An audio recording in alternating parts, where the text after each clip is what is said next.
Olá, pessoal, tudo bem? Bom dia, boa tarde, boa noite. Eu me chamo Daniel Chaves e a gente está começando, nesse primeiro vídeo, a entrar um pouquinho mais no conteúdo, não é? Da nossa disciplina, que é uma disciplina que está acontecendo agora nesse semestre, que tem ainda o feitio emergencial, tá? A gente vai trabalhar com a disciplina de Tecnologias de Informação e Comunicação no ensino de História.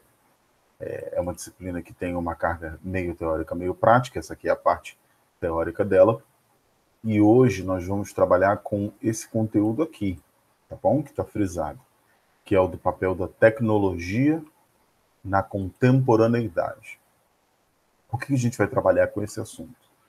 Porque é um assunto que, de forma geral, tem um papel extremamente estratégico no campo da disciplina que a gente está trabalhando, para que a gente possa observar essas questões sociais em termos do conhecimento, que a gente possa entender a questão tecnológica não como algo pronto ou dado que não vai na direção da possibilidade da reflexão das ciências humanas, que é onde nós estamos na área de história, né?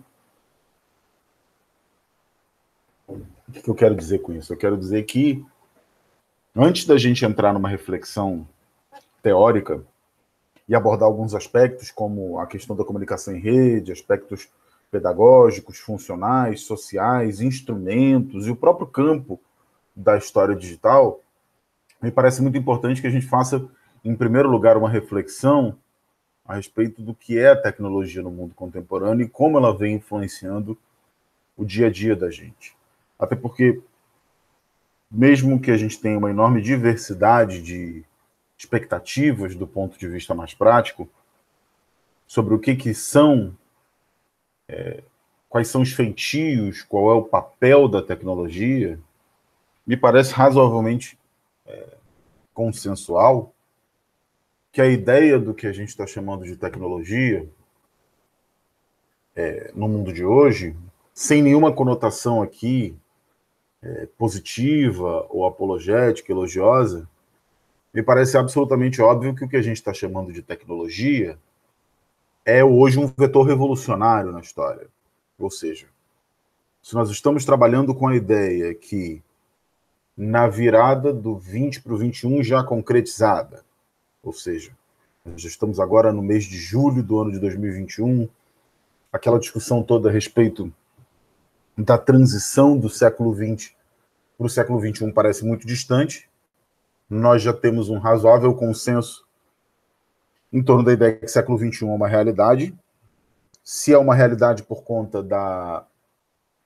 do fim da hiperegemonia americana depois da Guerra Fria, 11 de setembro e a crise de 2008 seriam excelentes marcos nesse sentido, ou a ascensão chinesa seria um outro indício que a capacidade de liderança americana no mundo, do ponto de vista militar, científico, cultural, tecnológico, econômico, político, estaria em esgotamento.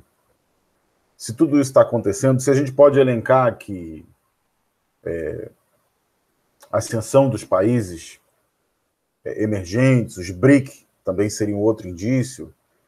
Se a gente quiser olhar do ponto de vista da revolução comunicacional móvel, ou ainda na questão americana, da Pax Americana em colapso, da breve Pax Americana em colapso, da ascensão das democracias iliberais, são vários os motivos pelos quais a gente poderia olhar a pandemia, sem dúvida alguma, é um elemento muito, muito interessante para a gente olhar esse período de transição de fim de século. Mas a gente tem várias formas de olhar para a história do início do século XXI e dizer que nós estamos nesse início do século XXI. E parece razoavelmente notável, mesmo para historiadores que não estejam no campo da história econômica, que a gente tem uma coisa super importante a respeito do papel das tecnologias, né? Ou seja, da compreensão do que seria a técnica da linguagem, a técnica da matemática, a técnica da engenharia, a técnica da comunicação, a técnica do ensino, a técnica de todas as relações dos saberes, do saber fazer que são pertencentes a uma cultura. São formas que o ser humano tem como técnica, né, em lidar com os desafios do seu tempo. Então, nos parece que a questão tecnológica, se nós estamos no meio de uma revolução industrial, ou mais uma revolução industrial, ou se nós estamos em uma revolução absolutamente específica, esse é um debate bastante importante, o debate que pode nos levar a discutir se nós estamos no meio de uma grande revolução tecnológica, né?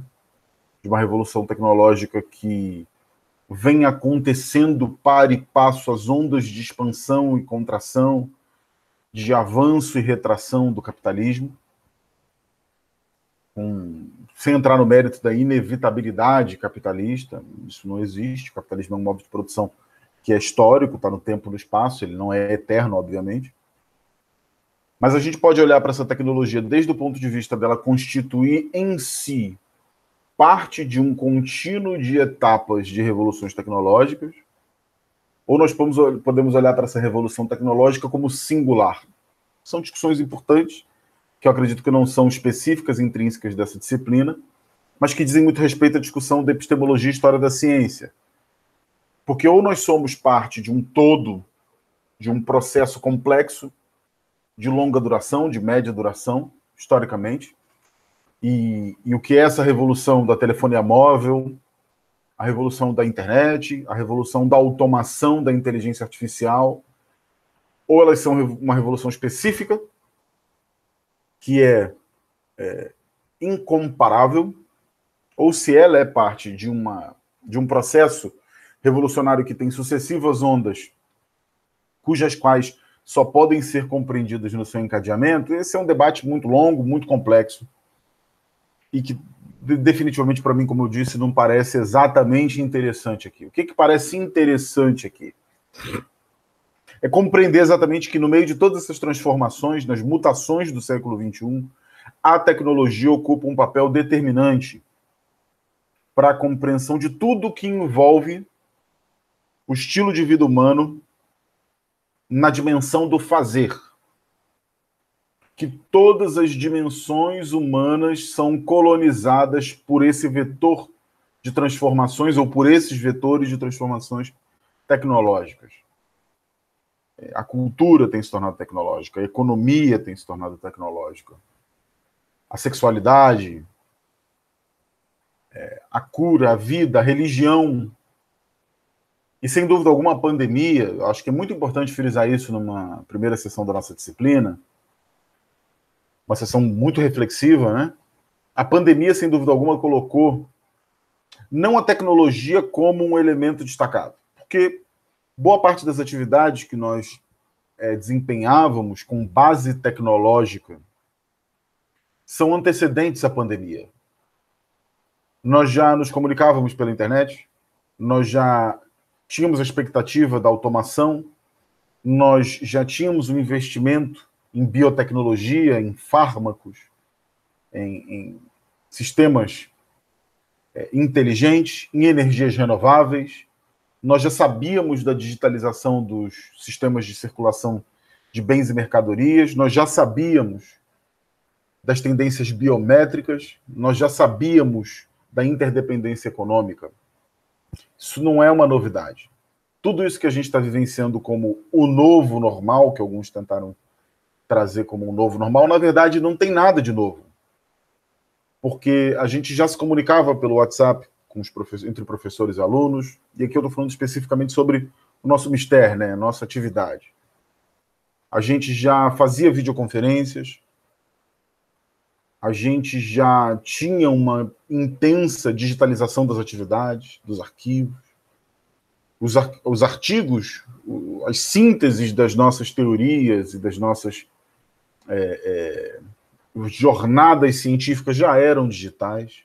Nós já assistíamos YouTube, Netflix, mas a pandemia, por forçar-nos ao contato social remoto, e é impossível distinguir, do ponto de vista ambiental, da ideia do que é a pandemia, o que é a experiência do digital, da experiência do remoto, e dos próprios fatores causais que geraram a pandemia, que nós já sabemos que tem tudo a ver com degradação ambiental, com pressões demográficas, com situações de insustentabilidade climáticas, enfim, são muitos fatores que eu também não vou entrar aqui. Mas nós já sabemos que a realidade do novo normal ela não é uma antítese ensaiada à pandemia. A pandemia e a realidade do digital já estavam sendo gestadas pelo contemporâneo. Então é indissociável que a gente pense que tudo isso, na verdade, não é um jogo de antagonismos, apesar de se propor e se narrar como tal. Na verdade, isso aqui é tudo parte de um grande contexto da natureza das relações contemporâneas que tem um amplo viés tecnológico.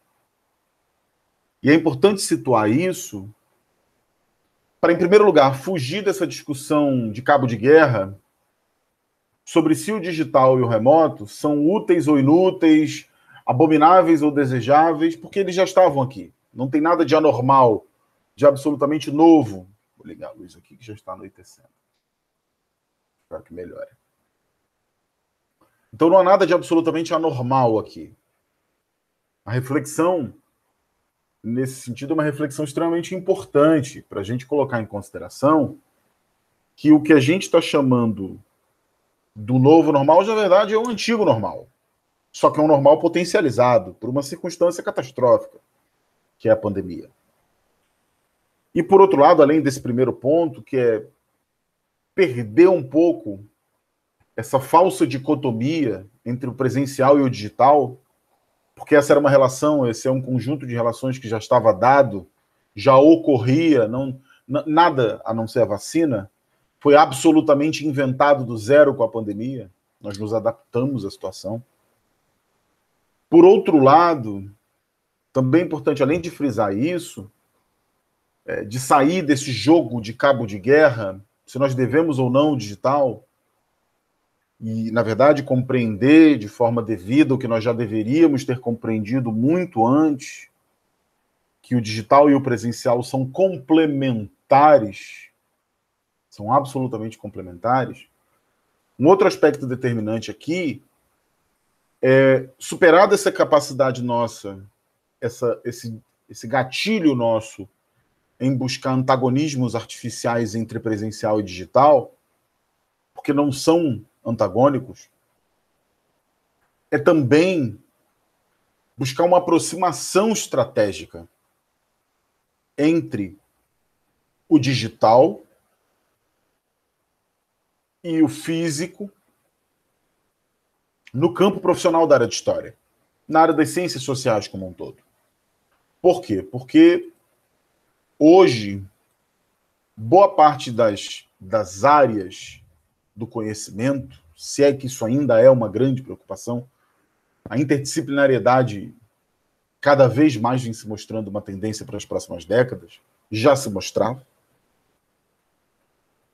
Do ponto de vista prático, a gente tem na tecnologia isso que eu estou projetando em tela para vocês, que a tecnologia é nada mais, nada menos do que uma técnica, mas empregada de forma racional e em escala serial.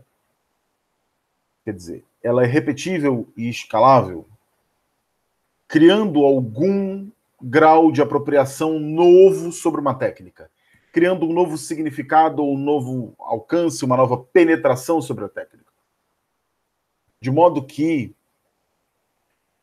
o tecnológico é, do ponto de vista prático, a reificação do técnico. Mas não é, em alguma medida, quando a gente fala na tecnificação, no avanço tecnológico sobre as áreas da história, do ensino, nós não estamos naturalmente aqui indo ao encontro de uma aceitação passiva, vulgar, repleta de mansidão sobre a obsolescência da técnica original. Ou seja, nós não estamos buscando prescindir o conhecimento, nem prescindir o público, nem prescindir quem o professa, o professor, nem prescindir da sua validade heurística e epistemológica. O que está sendo advogado aqui é um olhar sobre como essa tecnologia pode, não sendo, como nós vimos já, um elemento dicotômico e antagônico, como a tecnologia pode, via de regra, ser um elemento potencializador. Como que a tecnologia pode ser um potencializador? Vou mostrar para vocês um exemplo. Um exemplo simples, tá? Eu gosto sempre de exemplos para a gente nunca prescindir do empírico. Isso aqui é um site chamado Man Museu, né? Vocês devem conhecer o Man. O Man é o Museu de Arte Moderna, né? Super importante. Vou aqui dar o ciência para os cookies, para ele poder avançar bem. O Museu de Arte Moderna em São Paulo, super famoso. Para quem nunca viu o Man, ele inclusive, ele fica, se não me engano, no Trianon. Super bonito. Aqui quando eu vou Man, tá vendo como os algoritmos são cruéis? Ele me joga para mamadeira. Eu vou colocar para o Man.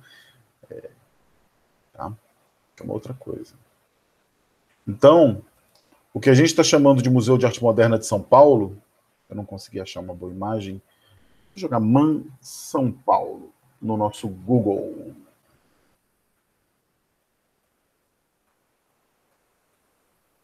Aqui são algumas imagens, tá? Para vocês poderem ver.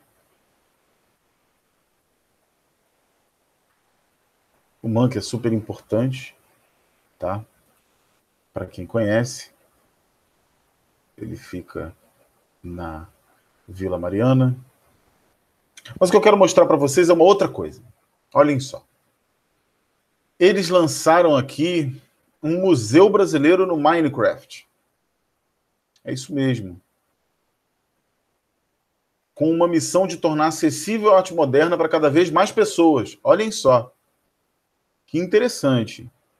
Longe de mim fazer apologia do Minecraft, tá? Nem gosto muito, mas entendo. Tem várias pessoas próximas de mim que adoram.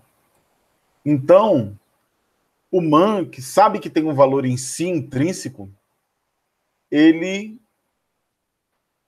acaba disponibilizando para os seus usuários como você baixar o mundo do Museu de Arte Moderna no Minecraft. Com uma espécie de jogo educativo, que possibilita a visita ao museu, a construção ou reconstrução de obras de arte, aprender sobre a história da arte com atividades, através de uma versão educativa do Minecraft, que é um ambiente muito mais do que um jogo, né? Inclusive, o Man disponibiliza alguns planos de aula aqui. Já pensaram que, por exemplo, a gente poderia ter a Fortaleza de São José de Macapá? Ou Marco Zero? Ou o Zerão? No Minecraft? Será que isso seria possível? Será que nós poderíamos utilizar a tecnologia do Minecraft para ganhar escala, serialidade e um uso para além do espaço natal de criação de uma tecnologia, para a gente poder falar sobre essa tecnologia, sobre essa técnica, que é o saber histórico sobre o Amapá? São questões que não se excluem, elas se potencializam. Isso implica, em primeira e última instância, a adoção de determinados mecanismos complexos. Por quê? Porque além da interdisciplinariedade, do ponto de vista do conhecimento, importando outros conceitos, outras epístemes, outras teorias, outras empirias, outras metodologias, né? As 4 irmãs da ciência, epistemologia, teoria, metodologia e a empiria. Isso também inequivocamente acaba colocando a gente diante de uma necessidade de adaptar, de criar em multitarefa com diferentes áreas da ciência. Ou seja, os historiadores procurando os designers, procurando os gamers, procurando os museólogos, procurando os engenheiros, procurando os economistas. E essas áreas buscando construir juntos processos sofisticados, de forma sistêmica. Então, envolver a tecnologia contemporaneamente no ensino de história não é pura e simplesmente utilizar o Google Meet ou o YouTube ou uma ementa em PDF. Isso é, evidentemente, uma ponta de entrega, de viabilidade técnica, importantíssima. E nós vamos falar disso aqui, olha. Quando a gente for falar no 7º conteúdo sobre instrumentos e ferramentas para o contexto profissional. Porque vocês precisam exercitar, não é que vocês não saibam, Ninguém aqui é ignorante. Mas nós precisamos exercitar os suportes tecnológicos digitais e físicos que nos capacitem a uma melhor experiência da nossa função principal, que é ensinar a história. Então, um pouco do que está sendo feito aqui nessa disciplina, pessoal, de forma bastante sintética, acaba se confundindo um pouco com a ideia de que nós estamos exercitando boas práticas docentes em um contexto como o nosso, da pandemia, do digital, do remoto. Entenderam?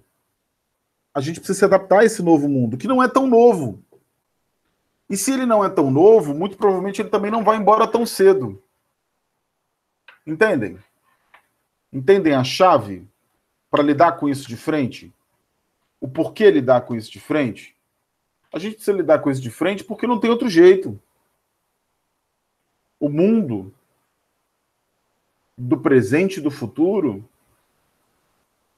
parece... Deixa eu ver se eu ligo aqui a lâmpada.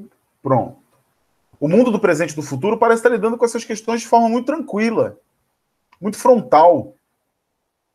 Então me parece muito pouco provável que mesmo depois da pandemia acabar, uma hora ela vai ter que acabar, nós prescindamos desse digital. Me parece muito pouco óbvio isso. Me parece muito óbvio que a gente vai utilizar essas ferramentas, porque essas ferramentas, de alguma forma, mostraram algumas otimizações. Elas também têm deficiências grandes. Elas não dão conta de tudo. Mas qual tecnologia dá conta de tudo? Qual tecnologia dá conta da totalidade dos processos sociais, econômicos? Nenhuma. Nenhuma tecnologia dá conta de tudo. Isso é uma certa até presunção de alguns setores que acreditam num certo messianismo tecnológico. Então a gente tem que olhar para esses desafios das soluções, entendendo tanto as camadas de complexidade técnicas, quanto esse entrelaço das fronteiras do conhecimento.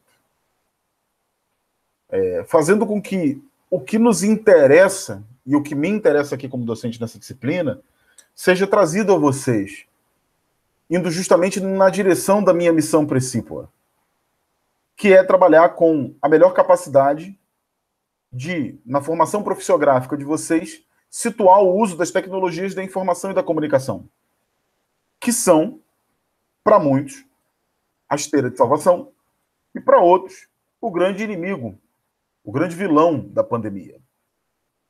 E a pandemia é uma situação modelo. Nós podemos ter várias outras. Fica um saldo para a educação, talvez o grande saldo para a educação, um dos grandes saldos, uma das grandes questões, dividendos, que o setor da educação vai tirar da pandemia, é que o digital é uma ferramenta à mão. Quer dizer, que o processo de pesquisa e de desenvolvimento de soluções educacionais sai dessa formalidade da sala de aula quadrada, todo mundo sentado, bonitinho, e vai na direção de processos inovativos, incrementais, que produzam soluções que poupem tempo, que poupem recursos, que economizem recursos e que nos proporcionem fazer as coisas com mais eficiência. Isso, em hipótese alguma, deve ser confundido, nem pelos que defendem, nem pelos que são preocupados, com a supressão da profissão, da capacidade de professionar conhecimento que o professor tem. Tudo que não puder ser digitalizado terá mais valor. Mas o que puder ser digitalizado será, gente. Então tem algumas asseverações que eu estou fazendo aqui, que são razoavelmente até polêmicas, mas é para colocar a gente no quadro do mundo real, das coisas como elas são, e não como elas deveriam ser. Para proporcionar ao aluno, ao formando, a melhor situação da situação profissional existente. Então, fazer tudo isso vai implicar, via de regra, da gente olhar para os processos na nossa relação entre sujeito e meio, docente-discente, discente-docente, discente-discente, com um foco muito grande nesse valor do desenvolvimento de soluções que otimizem, que nos tornem eficazes, que nos tornem viáveis diante de situações voláteis, repletas de incerteza, que a gente crie um equilíbrio entre o que há de mais qualitativo da necessidade do usuário, e a necessidade do digital e do remoto antecede a pandemia, e, por outro lado, essa necessidade do usuário ser conciliada com a necessidade intrínseca do padrão de qualidade que a área da formação de história tem. Ou seja, nós devemos ensinar história preocupados com o uso das tecnologias para formar pessoas que aprendam história, que apreendam, que se situem de forma devida e possam ter as suas necessidades do conhecimento histórico saciados. E, por outro lado, as necessidades que são absolutamente intrínsecas à área, aos rigores de qualidade acadêmica, que não vão mudar por conta da tecnologia. O rigor do conhecimento independe do estado da arte e da técnica. Ele deve ser o rigor na sua fina flor da excelência. Então, pensar o novo e incrementar o que nós temos e estar aberto, são muitos desafios. E é um pouco disso que eu vou trabalhar com vocês na disciplina. Nessa primeira sessão, eu já busquei lançar para vocês algumas questões. Pouco a pouco a gente vai se aproximando, vai entendendo, vai se apropriando. Mas eu tentei trazer aqui nesse primeiro conteúdo para vocês uma abordagem a mais sensata e ponderada possível, dentro do meu possível, para que a nossa experiência, a nossa jornada de introspecção, reflexão e expansão na direção do que é esse mundo das tecnologias para o ensino de história, ela evite dicotomias artificiais, por um lado, por outro, entenda a cabalidade do que representam de fato, e por outro, sejam não inimigas ou problemas, mas sejam uma ferramenta dentro do nosso cabedal de instrumentos possíveis para lidar com o mundo como ele é, as coisas como elas são, e principalmente proporcionar a vocês não só a melhor formação, mas uma capacidade de ir ao mercado de trabalho, que vocês vão, inexorável e inequivocamente, e que bom que vão, porque são os nossos alumnos, os nossos alunos, indo ao mercado, mostrar sua qualidade, que essa formação seja a melhor possível e vocês, por sua vez, ensinem histórias para os seus alunos da melhor forma possível. Tudo bem, pessoal? Por agora é só, já já a gente retorna com o conteúdo na continuidade desse primeiro diálogo aqui que a gente está tendo na disciplina, está baseado nisso, no papel da tecnologia na contemporaneidade, obviamente voltado para tecnologias e informações em comunicação no ensino de história. Falou, pessoal? Um grande abraço para vocês, muito obrigado pela força e atenção, até já e tchau, tchau.